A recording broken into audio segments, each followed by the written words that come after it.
The car that got Chinese EV giant Build Your Dreams India innings started has just had a massive glow up. This with me is the eMAX 7. It is an evolution of the E6, and believe me when I say this is far more than just a regular facelift, and I will tell you everything you need to know about it in our first look video. My name is Amaan Ahmed and you're watching Car and Bike. If you haven't done so already, make sure to subscribe to Car and Bike and hit the bell icon so you're notified every time we upload a new video. Now come with me as we take a closer look at the eMAX 7. We have to talk about the looks of the eMAX 7. You see, the E6 was always somewhat demure looking, a little bit like a teenager growing up, but the eMAX 7 is a fully grown adult, looks far more confident, far more accomplished.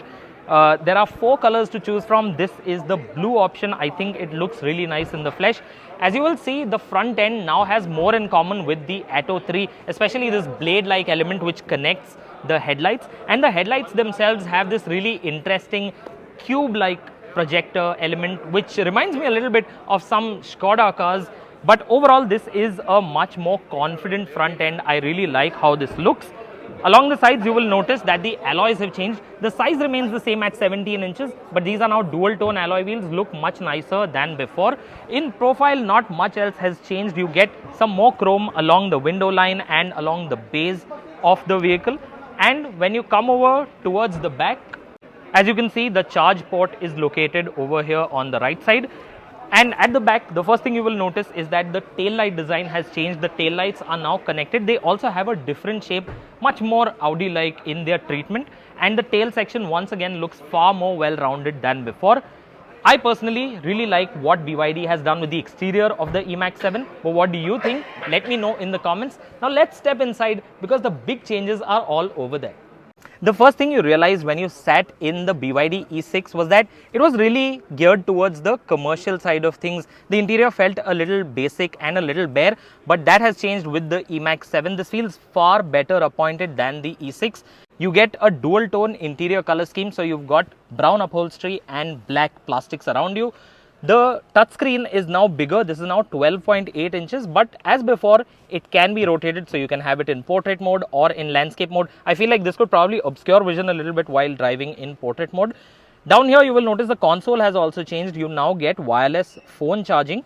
There are no physical controls over here for your climate control system. All of that has to be operated through the screen. The gear lever has changed. Earlier it was a dial, now you have a proper lever, something you would find in a luxury car perhaps. You've got a few more controls surrounding it. There are cup holders over here, there's some space down here underneath the armrest, and you've got charging ports. And in terms of features, there is quite a bit. This has now gained advanced driver assistance systems. You also get 360-degree cameras. The front seats are now powered as well as ventilated, and there is quite a lot of kit on both variants of this car. Now let's jump into the second row and see how things have changed over there. Now I'm in the second row of the eMAX 7, and as you can see, there is a little more luxury here this time because you can have this in 6-seat form with captain chairs for the second row. So of course you have a dedicated armrest and you will be able to sit more comfortably. Of course this also means that there is another way to be able to access the third row, and we'll get there in a bit.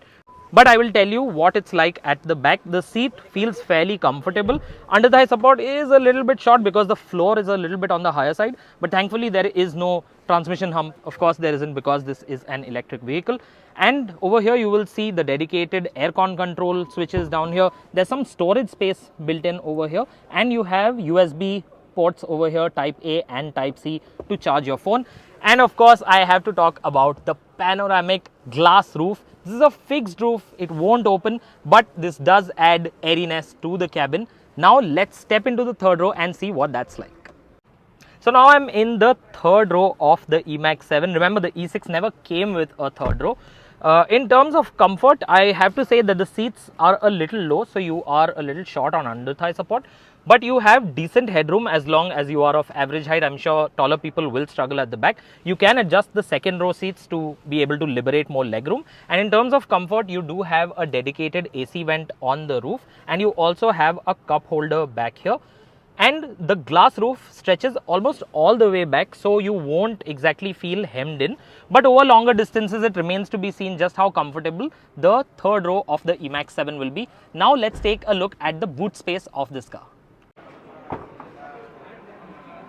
So the eMAX 7 does have a powered tailgate, and as you can see, with 3 rows of seats up, there's really not much luggage space over here.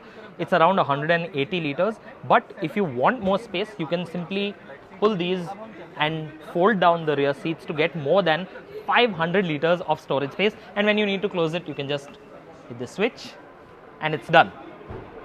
Now there's also a choice of battery options with BYD's MPV. So in addition to the 71.8 kilowatt hour battery, you can now also get the smaller 55.4 kilowatt hour battery. The range figures for both of these are above 400 and 500 kilometers respectively, but that's on the NEDC test cycle. In real world, those figures will be different.